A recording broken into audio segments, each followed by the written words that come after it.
To allow notification of a certain app when Do Not Disturb is active on Samsung Galaxy S24 Ultra, swipe down the top of the screen and then tap setting icon. Scroll down the screen to find notification. Tap notification and then tap Do Not Disturb. Under allow during Do Not Disturb section, tap app notification. Tap add apps.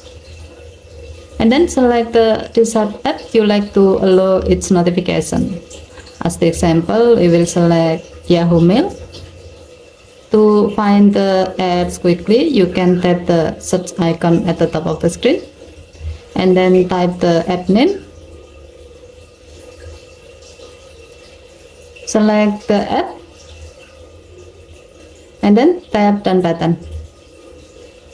As you can see, the selected app has been added to the app exception list. By doing this, the notification of the selected app, in this case Yahoo Mail, will be allowed when the Do Not Disturb is active. Okay, thank you for watching. Please help to like and subscribe. Have a nice day.